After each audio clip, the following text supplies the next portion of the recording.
오늘 말씀은 에베소서 강의 27번째로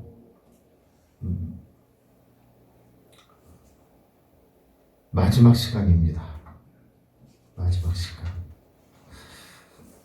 4월 둘째 주부터 오늘까지 27번의 강의를 통해 우리가 말씀을 나눴습니다. 어찌 보면 여러분 6장밖에 안 되는 짧은 편지의 글이지만 그 내용이 너무 중요했기 때문에 이렇게 부분 나누어서 말씀을 생각했습니다. 에베소서를 계속 강의하도록 허락해 주신 하나님께 감사드리고 또 말씀을 사모하고 기도하면서 이렇게 경청해 주시고 함께 은혜를 나눈 우리 모든 성도들에게 감사를 드립니다. 오늘 에베소서 마지막 말씀, 이 편지의 대미를 장식하는 것은 두기고라는 사람의 소개와 또 바울의 마지막 축언이 담겨져 있습니다. 여기서 사도 바울의 마음을 우리가 잘 볼 수 있는 말씀이기도 합니다. 두기고에 대한 그의 마음과 에베소 성도들과 또 우리들을 향한 마음이 잘 나타나진 오늘의 본문을 통해서 우리가 함께 은혜를 나누겠습니다. 먼저 두기고라는 인물의 설명을 하고 있습니다. 여기 보시면 두기고라는 이름은 티키코스라는 헬라어입니다. 헬라어로 티키코스라는 이름이고 뜻은 유쾌함이라는 뜻을 가지고 있습니다. 그래서 이 두기고라는 이름이 어디에서 먼저 나오냐면 여러분들이 사도행전 20장 4절에 이 두기고가 처음 등장을 합니다. 여러분들이 사도행전을 지난번에 쭉 봉독하시면서 확인들 하셨겠지만 사도 바울이 제3차 전도 여행하는 동안 사도 바울이 3년 동안 에베소 교회에서 사역을 하다가 소요를 겪고 그곳을 떠나 예루살렘으로 가게 됩니다. 그때 바울과 함께 떠났던 사람들의 이름들 중에 아시아 사람 두기고라는 이름이 이 사도행전 20장 4절에서 등장을 하게 됩니다. 이것으로 볼 때 그가 아시아 사람, 즉 에베소 사람임을 우리가 짐작할 수 있습니다. 바울의 그 3차 전도 여행을 통해서 이 두기고가 복음을 듣게 되고 예수 그리스도를 믿어서 예수의 제자가 되어지고 복음을 전하는 일에 함께하는 자가 되었다는 것을 우리가 또 짐작해 볼 수 있습니다.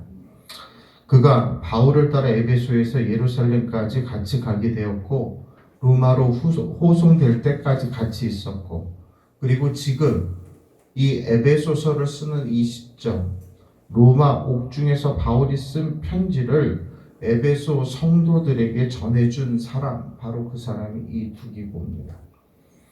골로새서 4장 7절에 보면 바울이 그때 에베소뿐만 아니라 이 에베소서를 써서 두기고 편에 보낼 때 에베소서뿐만 아니라 골로새서 우리가 가지고 있는 성경의 골로새서 즉 골로새에 있는 교회의 교인들에게 보내는 편지까지도 함께 그의 손에 맡기어서 전달하게 했습니다. 왜 바울은 이토록 이 두기고에게 이렇게 중요한 편지들을 맡기게 되었을까? 바울은 그를 이렇게 이야기합니다. 오늘 본문 21절에서 사랑을 받은 형제요 주 안에서 진실한 일꾼이라고 사도 바울은 이야기하고 있습니다. 여러분 형제란 매우 친근한 말입니다. 이 세상에서 형제라는 말만큼 가까운 말이 없습니다. 피는 물보다 진하다고 말하는데 이 형제라는 것은 바로 피를 나누었다라는 것입니다. 바울과 두기고는 그런데 가만히 보면 피를 나눈 친형제가 아닙니다.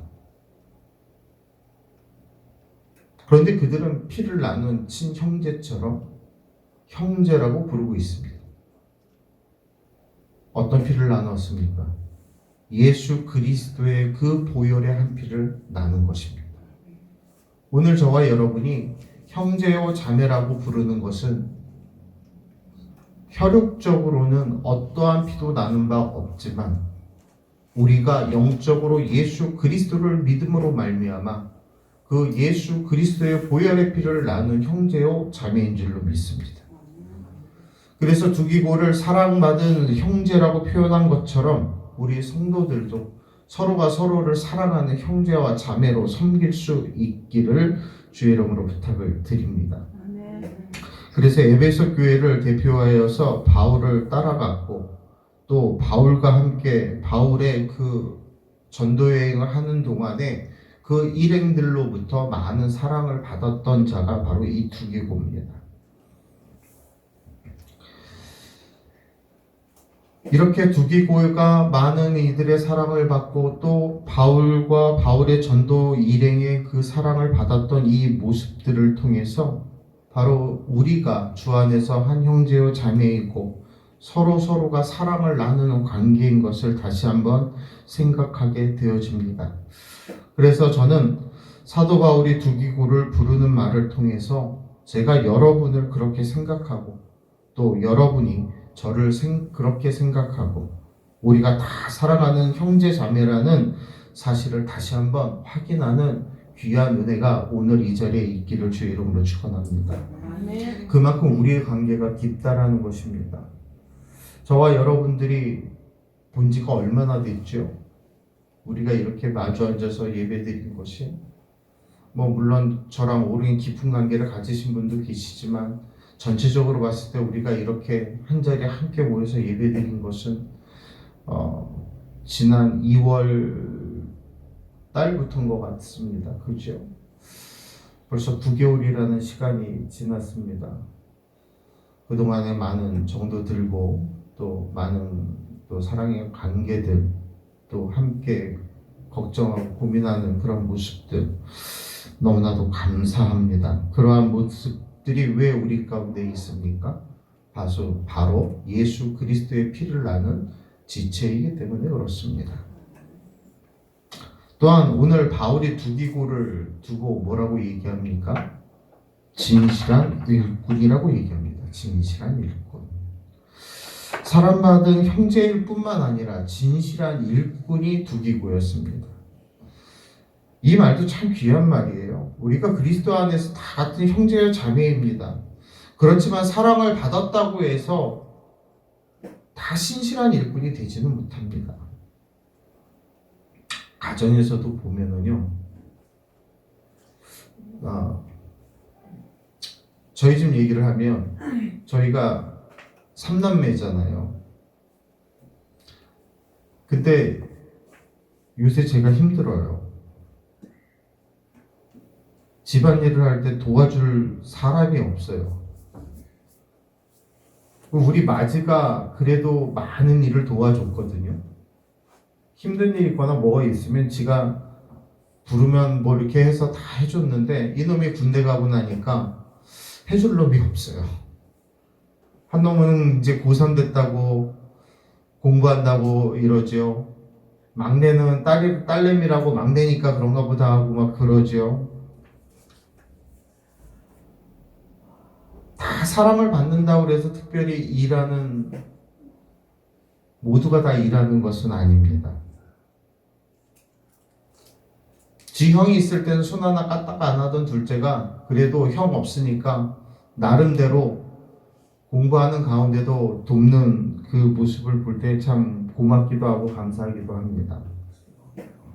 사랑하는 여러분, 우리들도 마찬가지입니다. 우리가 교회 안에서 다 사랑받는 자들입니다. 그러나 모두가 다 사랑받는다고 해서 일꾼으로 일하지 못합니다. 그러나 우리 노아 방주 교회의 모든 성도들은 사랑받는 자인 만큼 진실된 하나님의 일꾼들이 다 되시기를 주의 이름으로 축원합니다. 아멘. 우리는 꼭 큰 일을 해야 진실된 일꾼이 되는 것이 아닙니다. 예수 그리스도의 그 사랑의 마음을 품고 서로가 서로를 섬기며 작은 말 한마디, 작은 미소 하나가 진실한 일꾼의 모습으로 나타나질 것입니다. 교회를 사랑하고 예수를 사랑하고 교회의 모든 성도들을 그 사랑하는 마음 하나가 교회에 부족하고 교회의 연약한 부분을 세워가기 위해 헌신하게 되어질 것입니다. 그러한 모습들 속에 우리의 진실한 일꾼의 모습이 나타나기를 주의 이름으로 축원합니다. 골로새서에서도 두기고를 소개를 하는데 4장 7절에 보면 이렇게 기록이 되어져 있습니다. 두기고가 내 사정을 다 너희에게 알려주려니 그는 사랑받은 형제요 신실한 일꾼이요 주 안에서 함께 종이 된 자니라. 아멘. 골로새서 4장 7절에서는 두기고를 하나 더 추가해서 주 안에서 함께 종이 된 자라고 얘기하고 있습니다. 여러분, 종이라는 것은 무엇입니까? 대우받는 자가 아니라 겸손히 섬기는 사람입니다. 교회나 가정에서 보면 사랑만 받는 사람들이 있어요. 반면에 사랑을 받고 일하는 사람들도 있습니다. 근데 가끔 교회에서 일하다 보면 또 성도들과 함께 일을 진행하다 보면 그런 생각이 들 때가 있어요. 그냥 저분은 교회로 하지 말지라는 마음에 인간적인 생각이 들 때가 있어요. 왜 그러냐면 참 와서 열심히 하시고 하는 건 좋은데 모든 걸 다 말로 까먹어요. 서로 거기서 연합해서 잘하면 좋은데 그러지 못하고 다 말로 까먹는 그런 경우들이 있습니다. 그럴 때는 오히려 안 하시는 것이 더 나을 뻔했다라는 생각도 합니다. 하지만 오늘 본문에 나오는 이 두기고는 사랑받는 형제였고 진실한 일꾼이었고 그리스도 안에서 겸손히 섬기는 항상 인정받는 하나님의 종이었다라고 기록하고 있습니다. 그렇다면 이러한 두기고를 바울이 이 에베소 교회에 보낸 목적, 이 골로새서 교회에 보낸 목적이 뭘까? 오늘 본문이 22절에서 이렇게 말씀하십니다. 우리 사정을 알리고 또 너희 마음을 위로하기 위하여 내가 특별히 그를 너희에게 보내었노라. 사도 바울이 두기고를 에베소에 보낸 목적은 아주 특별한 목적이 있다라는 겁니다. 그것은 바로 에베소 성도들의 마음을 위로해 주기 위하여 보냈다라는 이야기입니다. 이처럼 다른 사람의 마음을 위로하는 것이 매우 귀한 일이고 그러기 위해 희생을 감수해야 된다는 것을 우리가 알 수 있습니다. 우리도 위로하는 삶을 그래서 살아야 돼요. 위로하기 위해서는 우리가 시간도 내야 되고 나름대로 여러 가지 방법으로 섬기고 노력하는 힘을 기울여야 합니다. 여러분, 에베소 교회는 어떤 교회였습니까? 우리가 에베소서 1장부터 6장까지 봐오는 가운데에 가만히 살펴보면 사도 바울이 이 3년 동안 그 에베소 교회를 목회하면서 눈물로 목회하고 그곳을 떠난 이후에도 에베소 교회를 큰 마음에 품고 생각하며 그들을 위해 기도하는 그 애절한 모습을 우리가 볼 수가 있습니다. 또 에베소 교회 성도들도 그 자기들의 3년 동안 목회하며 지냈던 그가 다시 선교여행을 떠나고 예루살렘으로 올라갈 때에 그를 보내는 그 애절한 마음, 그래서 그 사도 바울을 위하여 계속해서 기도하고 그를 후원하고 그를 위하여 애잔히 사랑했던 그 아름다운 모습,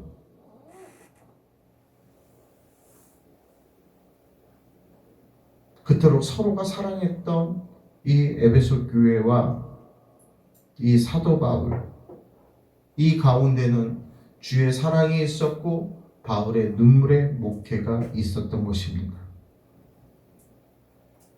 바울의 이 눈물의 목회는 그냥 인간적으로 흘리는 눈물의 목회가 아니라 목숨까지도 내어 걸고 했던 목회였고 그 목회는 더 나아가 목숨까지도 내어 걸고 저 전 세계를 향하여, 아시아를 향하여, 저 유럽 땅을 향하여 복음을 증거하겠다라는, 예수 그리스도의 복음을 들고 저 로마에까지 가서 복음을 증거하겠다는 담대함이 담겨져 있었던 것입니다. 예루살렘으로 올라가면 이제 잡혀가고 고난과 고통을 당할 것이라는 것을 성령을 통하여서 알게 된 자들이, 그 사도 바울이 예루살렘으로 마지막 올라가는 길을 막았지만 사도 바울은 이렇게 얘기합니다. 사도행전 20장 24절에서 그는 이렇게 얘기합니다. 내가 달려갈 길과 주 예수께 받은 사명 곧 하나님의 은혜의 복음을 증언하는 일을 마치려 하면은 나의 생명조차 조금도 귀한 것으로 여기지 아니하노라. 목숨까지도 내어 걸고 예루살렘으로 그는 향했다는 것입니다. 사도 바울도 예루살렘에 올라가며 결박당할 줄을 알았습니다. 그러나 복음을 위하여 그는 갔습니다. 그리고 그는 그곳에서 갇혀 있다가 2년이 지난 후에 배를 타고 로마를 향합니다. 자유인의 모습이 아니라 죄인의 모습으로 배를 타고 로마로 향할 때에 유라굴로 강풍을 만나서 힘든 일을 겪기도 하고 로마에 도착해서는 로마의 감옥에 갇힙니다. 이러한 상황을 전해들은 에베소 성도들은 얼마나 그 마음이 애간장에 녹고 얼마나 마음이 아팠겠습니까? 도대체 우리의 바울 사도는 잘 지내고 있는 걸까? 같이 두기고는 잘 지내고 있을까? 그 일행이 지금 어떻게 됐을까? 궁금해하고 힘들어하는 이 에베소 교인들에게 이 두기고를 보내서 그들을 위로하고 격려하고 다시 한번 말씀 안에서 세우기 위하여 오늘 이 두기고를 선택하여 보냈다는 것입니다. 오늘 바울의 말을 들으면서 얼마나 아름다운 관계인가. 이것이 교회와 사역자 간에 또 우리 성도들 사이의 관계가 이렇게 아름다운 관계가 되어지기를 바랍니다. 보이지 않을 때에 서로 염려하고 보이지 않을 때에 서로 중보하고 기도해주고 세우기 위하여 우리가 애끓는 마음으로 그 사람을 사랑의 마음으로 보듬고 안고 기도할 수 있는 저와 여러분이 되기를 원합니다. 이 사도 바울과 에베소 교회의 성도들의 이 아름다운 사랑의 모습을 우리는 또 빌립보서를 통해서 확인을 할 수가 있습니다. 빌립보 교회에서의 그 또 다른 성도들의 그 아름다운 삶, 빌립보서 2장 25절로 30절에 보면 에바브로디도라는 빌립보 교회에서 감옥에 갇혀 있는 사도 바울에게 보내는 사람이 있었습니다. 그런데 이 에바브로디도가 가서 바울을 돕고 그를 좀 섬기려고 했는데 결국에 에바브로디도가 병에 걸려요. 그리고 죽을 위치까지 갑니다. 이때 이 사도 바울이 이것을 안타깝게 생각하고 빌립보 성도들에게 이 소식을 전하면서 그가 사명을 다했음을 이야기를 합니다. 그리고 그의 그 힘들고 어려운 그 지경을 들은 이 빌립보 교인들을 위로하기 위해서 바로 두기고를 통해서 위로해주고 그들의 그 아름다운 마음을 정말로 그 빌립보 교인들의 그 마음에 걱정을 끼쳤던 에바브로디도의 그 상황을 위로해주고 다시 한번 회복시켜주기 위하여 두기고를 보낸 것을 우리가 확인할 수 있습니다. 그러므로 사랑하는 성도 여러분, 우리는 어디에서 어떻게 만나든지 예수 그리스도 안에서 한 형제요 지체요 한 몸입니다. 예수 그리스도 안에서 우리는 영원히 함께합니다. 그러므로 사랑하는 여러분, 우리가 서로를 위하여 위로하고 격려하고 세워줄 수 있는 복된 자들이 되시기를 주의 이름으로 축원합니다. 이것이 목회자와 성도와의 관계, 이것이 교회와 성도 간의 관계가 되어져야 될 것입니다. 우리가 서로 위로해야 됩니다.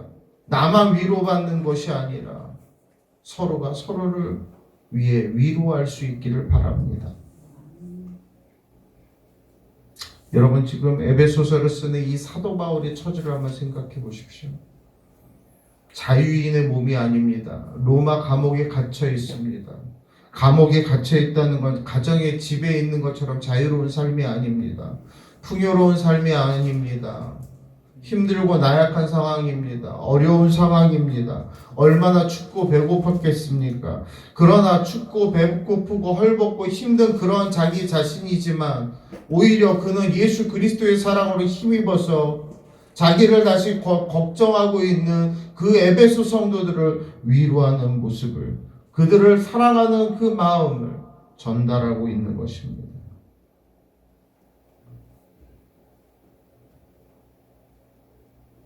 왜 그들에게 이런 사랑의 마음을 전달했습니까?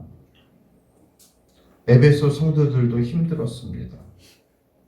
환난과 핍박을 당하였고 로마의 압제 속에서 어렵게 신앙생활을 해가는 그들은 그 어려운 가운데도 목회자를 향한 그 사랑의 마음과 염려와 걱정과 위로함을 전했던 이들을 향해 이 목회자 되었던 사도 바울은 더 애잔한 마음으로 그들에게 정말 광야와 같은 사막과 같은 삶을 살고 있을 만한 신앙의 어려움, 신앙을 지키기 위하여 그 억압과 핍박 속에 힘들어하는 그들에게 더 큰 사랑으로 예수의 사랑을 증거하고 있는 것입니다. 이제 바울은 에베소 성도들에게 편지를 보내면서 그 사막과 강야 같은 그 현실 속에 놓인 그들에게 마지막 복을 기원합니다. 본문 23절로 24절을 우리가 읽어보면 나를 향한 그 바울의 이 23절로 24절에 나오는 이 축원이 바로 나를 향한 축원이고 가정을 향한 축원이고 우리 성도 간의 복이 있기를 바라는 그 귀한 축원으로 받아들이며 우리가 함께 이 시간 다시 한번 봉독했으면 좋겠습니다. 23절로 24절 다시 한번 봉독합니다. 아버지 하나님과 주 예수 그리스도께로부터 평안과 믿음을 겸한 사랑이 형제들에게 있을지어다. 우리 주 예수 그리스도를 변함없이 사랑하는 모든 자에게 은혜가 있을지어다. 아멘. 바울은 그가 지금까지 에베소에서 했던 모든 말을 총괄할 수 있는 그 모든 단어를 사용해서 총괄할 수 있는 몇 단어를 사용해서 이곳에서 얘기합니다. 4가지의 단어인데요. 첫 번째는 평안입니다. 아버지 하나님과 주 예수 그리스도께로부터 평안과라고 했습니다. 평안은 우리 하나님 아버지와 주 예수 그리스도께로부터 얻을 수 있는 것입니다. 우리가 아침부터 저녁까지 수고하면서 얻기를 원하는 것은 진정 무엇입니까? 우리가 많은 돈을 벌어서 좋은 집과 좋은 차와 좋은 것을 먹고 좋은 것을 입고 지내는 것, 이것이 목적입니까? 우리의 자녀들을 좋은 환경에서 자라게 하고 우리 자녀들에게 많은 것을 물려줘서 그들도 편하게 살기를 바라는 것이 우리의 목적입니까? 우리의 목적이 바뀌어지기를 바랍니다. 그리스도가 주시는 그 평안함을 우리가 물려줄 수 있기를 바랍니다. 여호와 하나님이 우리에게 주시는 그 참 평안을 우리가 받아 누릴 수 있기를 바랍니다. 그러나 이 평안이라는 것은 여러분 외부적인 환경이나 이 세상의 물질로부터 시작되어지는 것이 결단코 아닙니다. 사도 바울은 말합니다. 아버지 하나님과 주 예수 그리스도로부터 평안과 진정한 평안은 귀한 보배인데 이게 어디서부터 오느냐? 하나님께로부터 이 주 예수 그리스도께로부터 온다라고 분명히 말씀하고 있습니다. 그래서 요한복음 14장 27절에 예수님이 이렇게 말씀하십니다. 평안을 너희에게 끼치노니 곧 나의 평안을 너희에게 주노라. 내가 너희에게 주는 것은 세상이 주는 것과 같지 아니하니라. 너희는 마음에 근심하지도 말고 두려워하지도 말라. 아멘. 사도 바울도 빌립보서 4장 6절로 7절에서 이렇게 얘기합니다. 아무것도 염려하지 말고 다만 모든 일에 기도와 간구로 너희 구할 것을 감사함으로 하나님께 아뢰라. 그리하면 모든 지각에 뛰어난 하나님의 평강이 그리스도 예수 안에서 너희의 마음과 생각을 지키시리라. 아멘. 이렇듯 귀한 평안은 우리의 주님으로부터 오는 것이요 시작되어지는 것입니다. 주 안에 있는 자가 누릴 수 있는 거예요. 주님 안에 거하셔야지만 그 평강을 누릴 수 있습니다. 내가 많은 돈을 가지고 있다고 해서 나의 평안이 있는 것이 아닙니다. 내가 온전히 예수 그리스도 안에 있어야 되는 거예요. 내가 명예를 얻는다고 해서 평안이 있는 게 아니에요. 내가 이런 걸 해냈어라고 자랑한다고 해서 나에게 평안이 있는 게 아니에요. 예수 그리스도 안에서 평안을 누리시기 바랍니다. 아멘. 두 번째로 사랑이 그들에게 있기를 기원했습니다. 아버지 하나님과 주 예수 그리스도께로부터 평안과 믿음을 겸한 사랑이 형제들에게 있을지어다.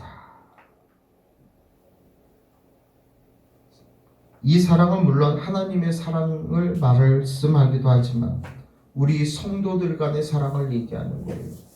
예수 그리스도 안에서 우리는 하나된 형제요 자매이기에 우리는 예수의 마음으로 서로의 사랑을 증거하고 그 사랑을 나눌 수 있어야 됩니다. 여러분 이 세상을 살아가면서 내가 사랑할 사람이 있다라는 건 참 축복된 일이에요. 제가 2004년도에 안수받을 때 나이가 32이었습니다.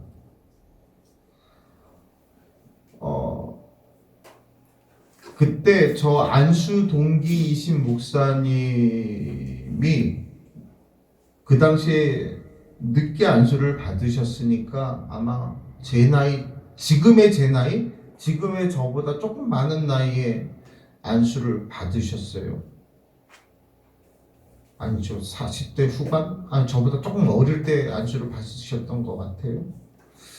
지금 60대 후반 되셨으니까. 근데 그 목사님, 이제 저희가 분기에 한 번씩 이렇게 안수 동기들이 모이는데, 그 목사님이 그런 얘기를 해요. 이제 외로워? 그러더라고요. 뭐가 외로워요? 그분은 건물주시거든요. 7층짜리 건물, 그 노원의 노란자 땅 위에 7층짜리 건물을 갖고 계신 분인데 뭐가 외로워요? 뭐 아쉬울 게 뭐 있어요? 저희가 막 그래요. 근데 그 목사님이 그런 말씀을 하세요. 시간이 지나니까 같이 있을 수 있는 사람들이 점점 사라진다. 나이가 들어가시잖아요. 주변 사람이 사라진다는 거예요. 그래도 안수 동기라고 젊은 서목사가 나랑 놀아주니까 내가 좋아. 그런 얘기를 하세요.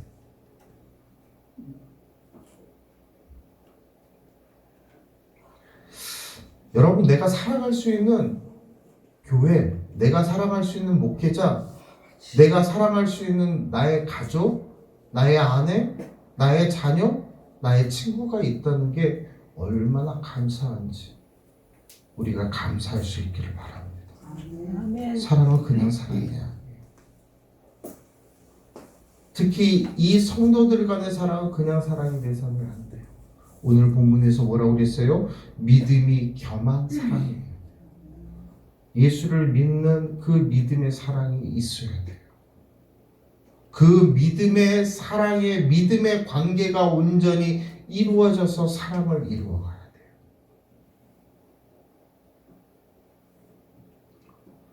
우리 모두에게 이러한 믿음을 통해 또 서로를 믿는 믿음을 통해 이 믿음을 바탕으로 서로 사랑하는 관계를 온전히 유지해가는 저와 여러분 되기를 원합니다.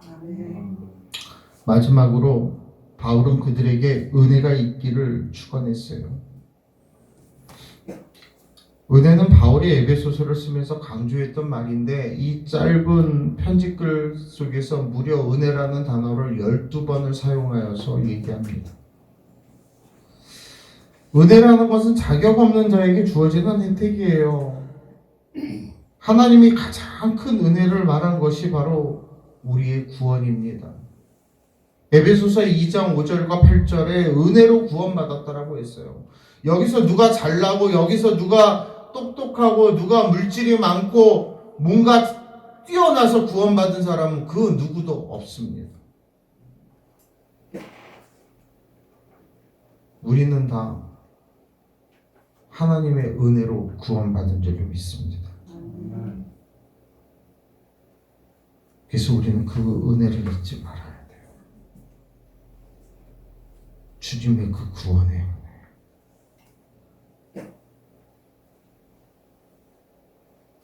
우리에게 하나님의 은혜는 정말로 귀중하고 소중한 것입니다.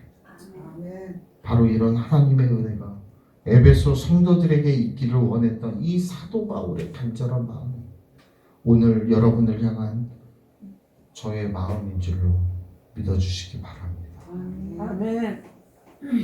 저는 여러분에게 모든 지각에 뛰어난 하나님의 평강이 여러분의 마음과 생각을 지켜주는 복이 있기를 주님의 이름으로 축원합니다. 아멘. 또한 믿음을 겸한 사랑이 있어서 여러분의 가족을 사랑하고 우리 성도들 간에 사랑하고 이 세상의 사람들을 사랑하는 그러한 사랑의 사람들이 되기를 바라며 또 구원에 있어서 이 세상을 살아가는 모든 일 가운데서 구원을 이루며 하나님의 은혜가 여러분의 삶 속에 넘쳐나기를 간절히 소망합니다.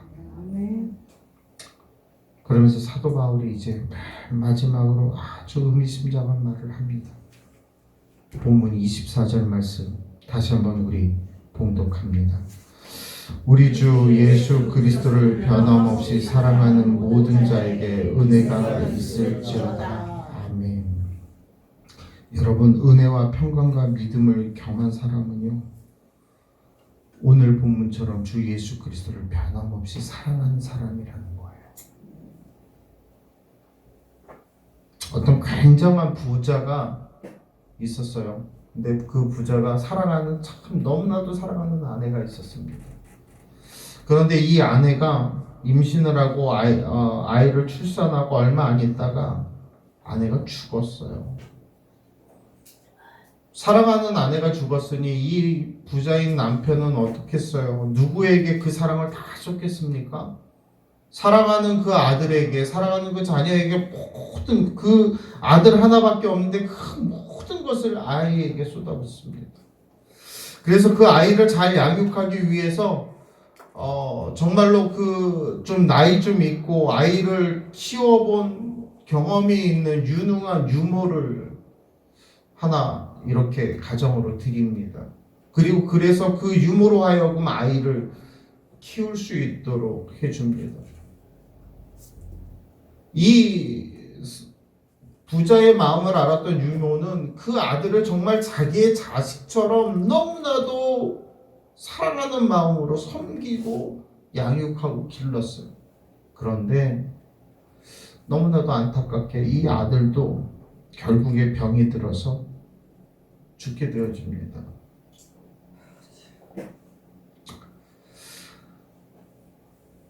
모든 걸 자기가 사랑할 사람은 모두 잃어버렸잖아요, 이 부자는.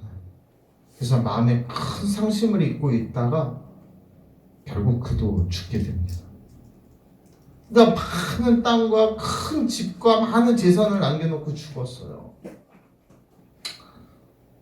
그러니 이 많은 재산을 어떻게 처분할 것인가 시에서 고민하다가 그렇다면 경매에 붙여서 나온 수익금으로 어려운 사람들을 도웁시다 이렇게 된 거예요. 그래서 그 큰 저택을 경매로 내놓습니다. 집뿐만 아니라 그 집안에 있는 고급스러운 모든 작식품들도 미술 작품들도 다 경매에 내놔요. 이 소식을 들은 유모가 오랜만에 그 집을 방문합니다. 그래서 그 저택을 이렇게 다니면서 자기가 그 집에 그 어린 아들을 양육하고 길렀던 매 순간순간들이 기억나는 거예요. 그 손길들이 기억나는 거예요. 눈물을 흘립니다. 근데 벽난로 앞에 보니까 그 사장이, 그 큰 부자가 자기 아들의 초상 하나 큰 거를 벽난로 앞에다가 걸어놨어요. 뭐 그건 유명 작품도 아니니 누구 사람들이 경매에 참여하지 않죠. 먼지가 뿌옇게 쌓여 있습니다. 이 유모, 나이 먹은 유모가 너무나 마음이 아팠어요. 그래서 그 액자를 떼서 이걸 내가 사겠다 그랬더니 누구도 경매에 참여하지 않으니까 정말 작은 돈으로 동전 몇 푼으로 그 사진을, 그 액자를 사게 됩니다. 그리고 집에 와서 먼지가 쌓여있는 그 초상화를 보면서 너무 애잔한 마음으로 자기도 사랑했던 아들이기, 친아들은 아니지만 자기 자식처럼 그렇게 키웠던 아이에게 눈물을 머금고 그 먼지를 닦아 내려가기 시작합니다. 근데 그 뒤에서 뭐 하나가 뚝 떨어져요. 무슨 종이가 하나 떨어져요. 이게 뭐지? 하고 집어들어서 봅니다. 지금까지 이 부자가 죽으면서 유언을 남기지 않았기 때문에 이것이 시에서 공공재산으로 해서 경매를 진행했는데, 그 여자, 이 유모가 아들의 액자를 닦는 순간에 그 뒤에 감춰져 있던 유언장이 떨어지면서 발견이 된 거예요. 그 유언장에 뭐라고 써있는지 아십니까? 이렇게 써여 있었습니다. 내 모든 재산은 내 아들을 가장 사랑하는 이에 남기고 싶어. 이 액자를 가지고 가는 사람에게 내 모든 재산을 넘깁니다. 놀랍지 않습니까? 정말 아들을 사랑했다면 그 먼지 쌓여있는 그 액자를 사랑했을 것이고, 그곳에 그 그림으로 남아있는 그 아이를 보면 눈물 지을 수 있던 사람. 그래서 이 늙은 유모가 그 모든 재산을 상속받게 되어집니다.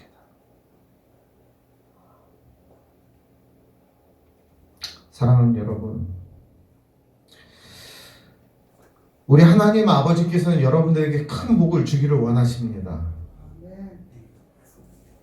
우리의 하나님 아버지는 우리가 이 세상에서 그 무엇보다도 비교할 수 없는 큰 복, 참된 평강을 여러분에게 주실 것입니다. 아니, 주셨습니다. 그런데 믿음이 겸한 사랑이 선물로 기다리고 있고, 하나님의 은혜는 모든 면에서 넘쳐나는 복으로 우리에게 임할 줄로 믿으시기 바랍니다. 하나님의 이런 복을 어떤 자에게? 독생자 예수 그리스도를 변함없이 끊임없이 사랑하는 자에게 주신다 하셨습니다. 오늘 함께 예배하는 여러분들이 이 예수 그리스도를 변함없이 끝까지 사랑하시는 하나님이 주신 참다운 평강과 평안과 믿음에 겸한 사랑과 구원과 은혜를 받아 누리는 그 모든 것이 여러분의 심령 속에 온전히 자리 잡고 복이 되어지는 귀한 복이 있기를 우리 구주 예수 그리스도 이름으로 간절히 축원합니다.